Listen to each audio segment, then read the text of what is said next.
Everybody, just wanted to give you the recap for this week. Of course, last Wednesday night was actually Valentine's Day. So in keeping with that, we stuck with something related to love. We kind of piggybacked on what Brother Matt had talked about, not this past Sunday, but the Sunday before, looking at 1 Corinthians chapter 13. A lot of those points were similar. We just added a few other things to it. So just want to give you the recap real quick from this past week. Of course, we looked at 1 Corinthians chapter 13, and the first little section there talks about if I have all these things, but I do not have love, I am a noisy cymbal, a clanging gong.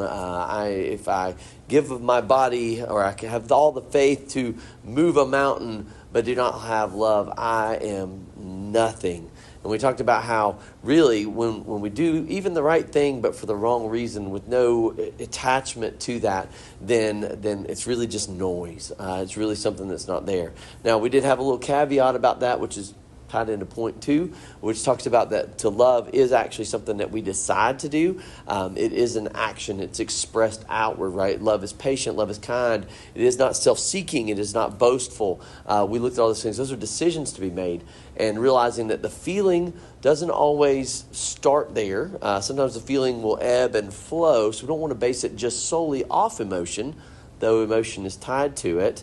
But we want to recognize that, look, to love somebody is a decision that we make. To continue to love somebody, though there will be emotion with it, is a decision that we make and we continue to do.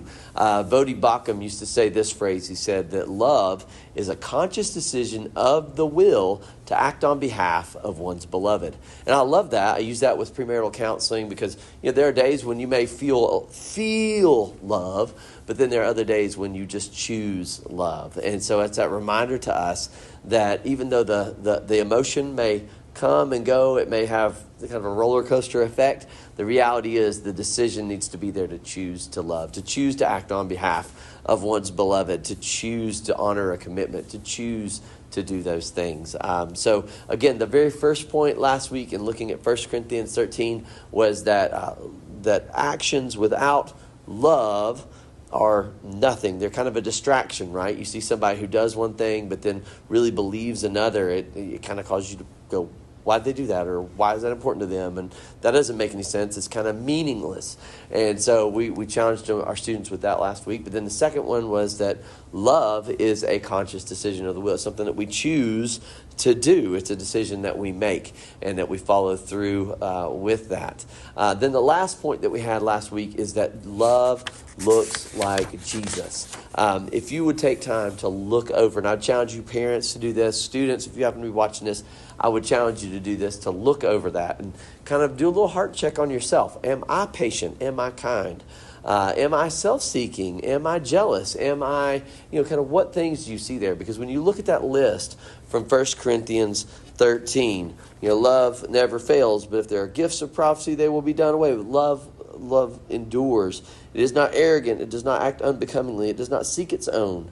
Is not provoked, does not take into account a wrong suffered, but does not rejoice in unrighteousness, but rejoices with the truth. It bears all things, believes all things, and it hopes all things, endures all things. And the thing that we challenged students with was to say, look, this picture of love that we have from 1 Corinthians 13 looks like Jesus. The question is, how is our love? Is our love looking like Jesus, or is it looking like the world?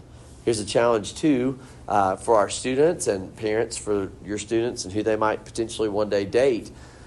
Do you see the love of Jesus in how this person is loving others? Does that make sense? Kind of a litmus test, is this somebody we should be pursuing? Is this somebody that we should be spending time with? Is this somebody that we need to look at as a future date, future possible mate? Do you see the elements of Christ's love in this person? Now listen, there are many factors that go into that. Don't make that the only thing. And everybody has good days and everybody has bad days. Some days you look a little bit more like Jesus. Some days you look a little bit more like the world even, because we all fall short. But the reality is, I want to challenge you, use 1 Corinthians chapter 13 to kind of be a check-in, to check your heart. And here's the beautiful thing about the gospel. And here's the beautiful thing about walking with Jesus. Your love may be pretty immature at first, But the more you spend time with him, and the more you walk with him, and the more you get to know Jesus, the more your love becomes a love that's more like that of Christ. That's the reason why 1 Corinthians 13 is really what we look at as a goal, is to be more like that. It's not a to-do list that you have to be this way, but by walking with God, you should start reflecting. Kind of like the fruit of the Spirit: love, joy, peace, patience, kindness, goodness, faithfulness, gentleness, and self-control. The fruit always points back to the root. In the same sense, if we see this type of love in ourselves and in our students and in the people they date and how we react to other people too, then we're seeing that God is at work in us and challenging and changing our heart to be more like his. You know, I love the verse that comes in the part of the book of John where Jesus is talking to his disciples, and he said, "Greater love hath no man than this, but that he would lay down his life for his friends. No longer do I call you slaves, for a slave does not know what his master is doing, but I call you friend."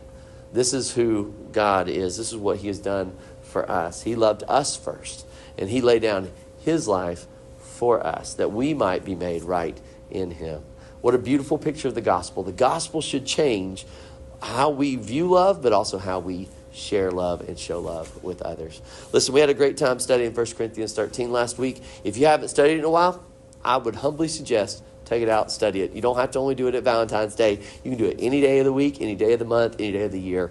And I think it would be great. It'll challenge you in your love and in also how you love others. So hope you guys have a great week. We look forward to the study this week. We'll give you another update next week. Have a good day.